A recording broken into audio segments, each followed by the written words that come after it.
c'est une collection, mais c'est aussi une sorte de machine à remonter le temps. Vous allez pouvoir vous offrir un morceau de l'histoire de France.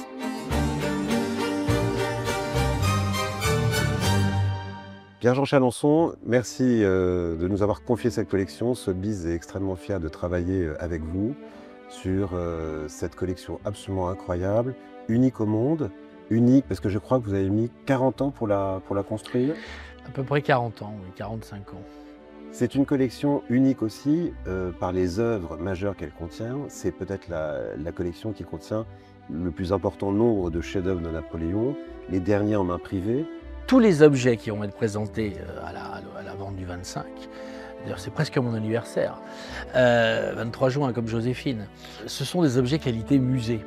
C'est-à-dire que cette vente, et c'est la vente du siècle pour Napoléon, c'est la vente historique puisque ce n'est pas un amas de pièces, ce n'est pas un conglomérat de pièces qui n'ont rien à voir les unes avec les autres. J'ai voulu, en constituant cette collection au fil des années, faire comme un livre ouvert. Parce que cette collection, elle a été exposée dans le monde entier par des millions de visiteurs. Et c'était la facilité pour que les gens comprennent le mieux. Quoi de mieux que de commencer par la naissance en s'arrêtant à la mort? Et on a fait des étapes. Alors, si on revient parmi ces grandes étapes, si on parle de la première étape, donc sa fulgurante ascension, qu'est-ce qu'on pourrait dire, qu'est-ce qui pour vous est le plus marquant dans votre collection sur cette ascension? Il y a le portrait de Bonaparte qui est quand même des 4 exemplaires commandés par le premier consul, qui est un chef-d'œuvre de l'histoire de l'art, qui a été exposé dans tous les plus grands musées depuis plus de 20 ans. Je l'ai acheté il y a 25 ans. De l'Ascension, je retiens aussi ce très beau dessin de la bataille des pyramides. Ouais, alors, le dessin de Vincent, qui est la grande bataille des pyramides, qui est une commande de l'empereur, qui n'a jamais été réalisée, et c'est Berthier, au château de Grosbois, qui va réaliser cette œuvre. Mais c'est vrai que c'est le dessin original. Il y a aussi la relation de la bataille de Marengo par Carl Vernet, qui pour moi est un chef-d'œuvre. Vous avez commencé très jeune, adolescent, j'avais 13-14 ans. Et on a aussi été extrêmement surpris, c'est par la densité de vos archives, de votre documentation sur toutes les œuvres de votre collection. Alors ça, merci Louis-Xavier d'en parler, parce que la collection, c'est des centaines de catalogues, des milliers de fascicules, et j'ai tout dans ma tête. Pour réaliser ce fantastique catalogue que les équipes de Sotheby's ont fait en l'espace de quelques mois, c'est un travail énorme.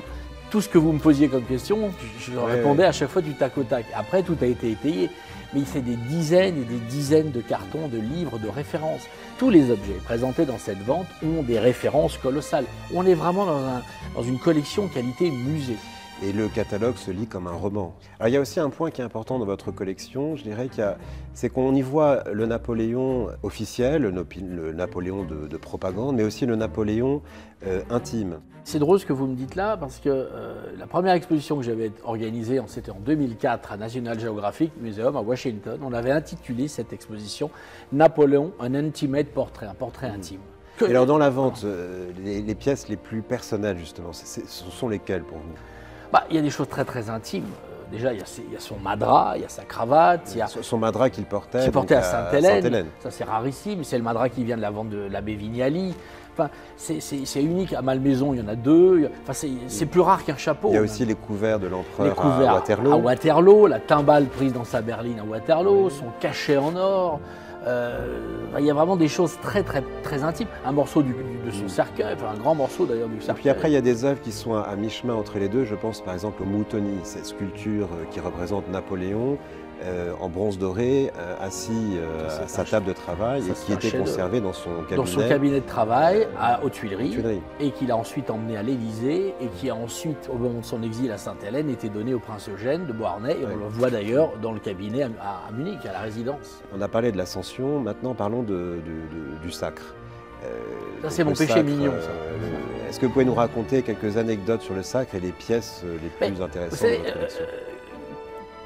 Ça me rappelle, j'ai l'impression de connaître l'empereur très bien. Quand l'empereur arrive à Notre-Dame et que Napoléon dit à un de ses frères « Tu imagines si notre père nous voyait ?» Bon, voilà, ça c'est quand même extraordinaire. Moi, le sacre, pour moi, c'est la quintessence de la collection.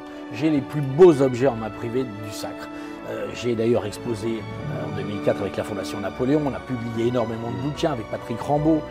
Et le sacre, j'ai encore acheté il n'y a pas longtemps, parce que vous savez, je continue à acheter. Je suis un acheteur compulsif.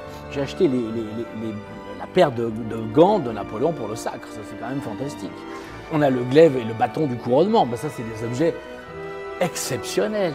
Parce que à Notre-Dame, 40 000 invités, le chef des hors d'armes à la fin de la cérémonie, le capitaine Duvernier, avec son glaive et son bâton, proclame le très auguste et très impérial Napoléon Ier, proclamé empereur des Français, etc. Viva Imperatum. C'est une collection, mais c'est aussi une sorte de machine à remonter le temps.